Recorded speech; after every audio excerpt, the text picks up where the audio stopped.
오늘 우리에게 주신 하나님의 말씀은 예레미야 11장 9절에서 17절까지 말씀입니다. 여호와께서 또 내게 이르시되 유다인과 예루살렘 주민 중에 반역이 있도다. 그들이 내 말 듣기를 거절한 자기들의 선조의 죄악으로 돌아가서 다른 신들을 따라 섬겼은즉 이스라엘 집과 유다 집이 내가 그들의 조상들과 맺은 언약을 깨뜨렸도다. 그러므로 나 여호와가 이같이 말하노라. 보라, 내가 재앙을 그들에게 내리리니 그들이 피할 수 없을 것이라. 그들이 내게 부르짖을지라도 내가 듣지 아니할 것인즉 유다 성읍들과 예루살렘 주민이 그 분향하는 신들에게 가서 부르짖을지라도 그 신들이 그 고난 가운데서 절대로 그들을 구원하지 못하리라. 유다야, 내 신들이 내 성읍의 수와 같도다. 너희가 예루살렘 거리의 수대로 그 수치스러운 물건의 제단 곧 바알에게 분향하는 제단을 쌓았도다. 그러므로 너는 이 백성을 위하여 기도하지 말라. 그들을 위하여 부르짖거나 구하지 말라. 그들이 그 고난으로 말미암아 내게 부르짖을 때에 내가 그들에게서 듣지 아니하리라. 나의 사랑하는 자가 많은 악한 음모를 꾸미더니 나의 집에서 무엇을 하려느냐? 거룩한 재물 고기로 내 재난을 피할 수 있겠느냐? 그때 내가 기뻐하겠느냐? 여호와께서는 그의 이름을 일컬어 좋은 열매 맺는 아름다운 푸른 감람나무라 하였었으나 큰 소동 중에 그 위에 불을 피웠고 그 가지는 꺾였도다. 바알에게 분향함으로 나의 노여움을 일으킨 이스라엘 집과 유다 집의 악으로 말미암아 그를 심은 만군의 여호와께서 그에게 재앙을 선언하셨느니라. 아멘. 모든 크리스찬들이 가져야 할 본질적인 질문들이 있습니다. 그것은 우리가 어떻게 살아가야 하는가라고 하는 질문이죠. 우리가 인생 여정에서 다양한 상황들을 직면하고 있는데 그럴 때마다 우리는 어떻게 살아야 하는가라는 것을 잘 고민해 봐야 할 것입니다. 하나님의 말씀 안에서 그 해답을 찾아가는 것이 그리스도인의 삶의 방법일 것입니다. 흔히 부부관계는 약속 가운데서 살아가는 관계라고 그렇게 이야기합니다.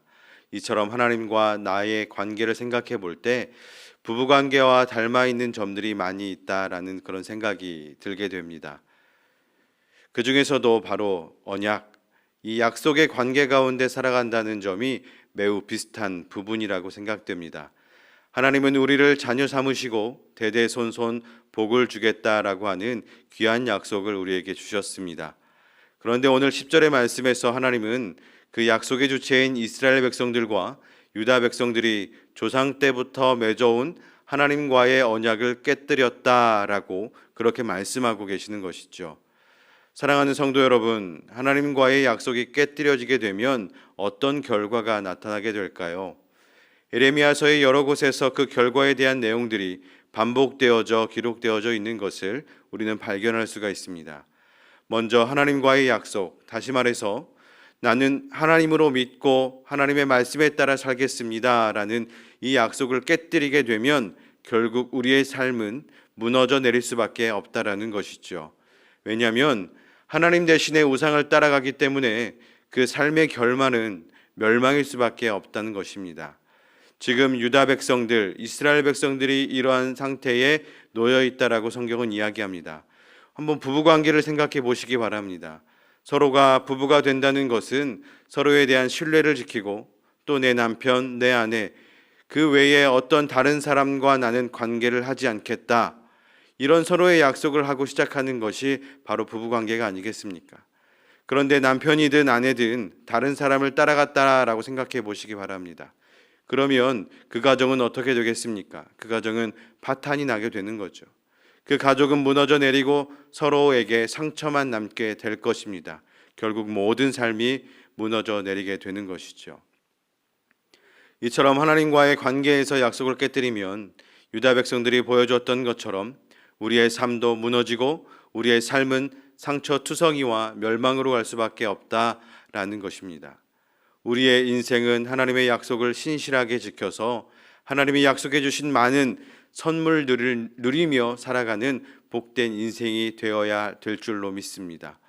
그런데 그 약속을 깨뜨려서 오히려 고통스럽게 인생을 살아간다고 한다면 그것은 정말로 어리석은 일일 것입니다. 이어서 하나님의 약속을 깨뜨렸을 경우에 나타나는 그 현상이 무엇인가? 오늘 11절의 말씀은 이렇게 기록하고 있습니다. 내가 재앙을 그들에게 내리리니 그들이 피할 수 없을 것이며 그들이 내게 부르짖을지라도 내가 듣지 아니할 것이라. 이 말씀에서 하나님과의 관계가, 하나님과의 약속이 깨어진다는 것이 얼마나 비참하고 무서운지를 느낄 수 있게 됩니다. 아무리 부르짖어도 하나님께서 응답하지 않으시겠다라고 말씀하십니다. 그 하나님과의 언약을 저버리면 우리가 어떤 기도를 드린다 할지라도, 아무리 부르짖는다고 할지라도 하나님께서 귀를 닫고 듣지 않으시겠다라고 하는 그런 이야기입니다. 아무리 그들이 고통 가운데서 나에게 부르짖는다고 할지라도 내가 결코 듣지 않을 것이다. 오늘 말씀을 통해서 우리는 깨닫게 됩니다. 죄는, 우리가 짓는 죄악은 하나님의 귀를 막아버린다는 것을 우리는 깨달을 수 있는 것이죠. 죄는 기도가 응답되지 않게 하는 결정적인 요소라고 하는 것을 우리가 기억할 수 있기를 바랍니다.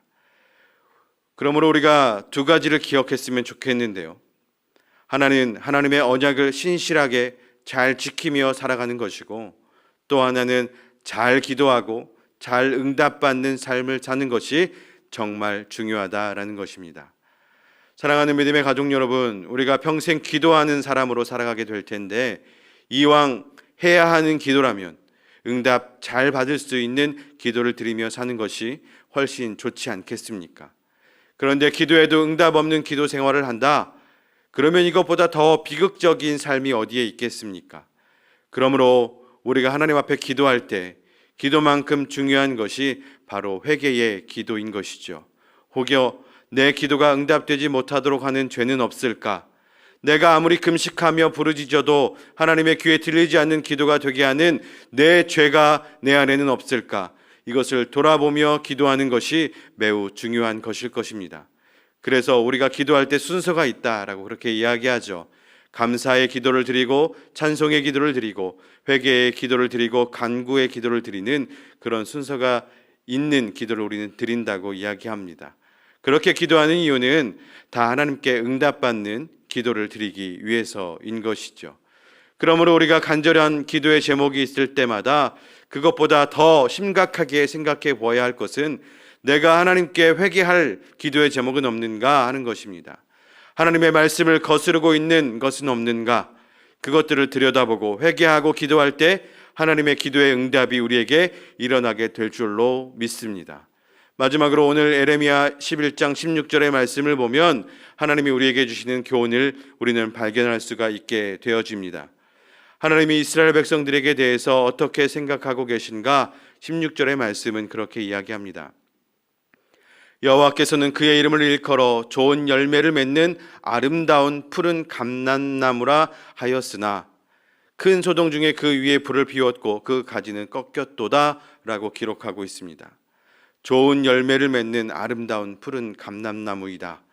이것이 하나님이 생각하시는 이스라엘 백성들의 모습이다라는 것이죠. 오늘을 살아가는 우리들을 바라보시면서 하나님의 생각도 동일합니다. 좋은 열매를 맺는 푸른 감람나무와 같은 존재. 그러면 그 좋은 열매를 맺어서 하나님께 영광을 돌리고 그 열매가 주는 축복을 누리며 살아야 되는 것이 바로 우리의 인생이지 않겠습니까? 그런데 유다 사람들은 이것을 거부하고 우상을 섬겼다라고 이야기하는 거죠. 그러니까 불타버리는 감람나무가 될 수밖에 없었던 것입니다. 그러므로 우리가 좋은 열매를 맺는 푸른 감람나무라는 사실을 우리가 오늘 말씀을 통해서 깨달았다라고 한다면 우리는 우리의 삶을 어떻게 살아야 되겠습니까? 헛된 신을 섬기지 말고 오직 하나님만을 섬기며 살아가야 될 줄로 믿습니다.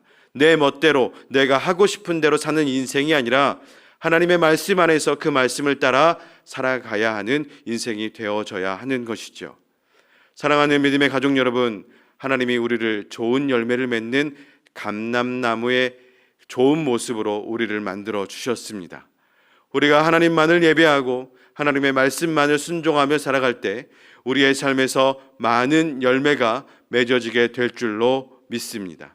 그리하여 하나님께는 영광이 되고 내 삶에는 축복이 되는 그러한 인생을 살아가는 우리 모두가 될 수 있기를 간절히 축원드립니다. 기도하겠습니다. 사랑이 많으신 하나님 아버지, 우리를 좋은 열매를 맺는 감람나무로 만들어 주셔서 감사드립니다. 하나님만을 예배하고 하나님 말씀만을 따라 순종하며 살아감으로 많은 은혜의 열매, 축복의 열매, 사랑의 열매가 우리의 삶 가운데 맺어져서 우리의 삶이 더욱 풍성하여지므로 그것으로 말미암아 하나님께 영광 올려드리며 살아갈 수 있는 귀한 인생 연정이 될 수 있도록 우리를 인도하여 주옵소서.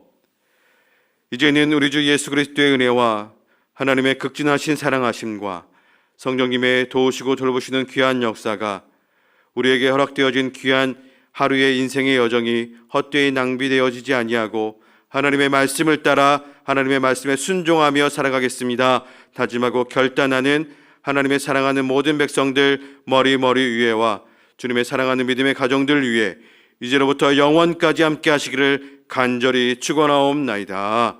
아멘.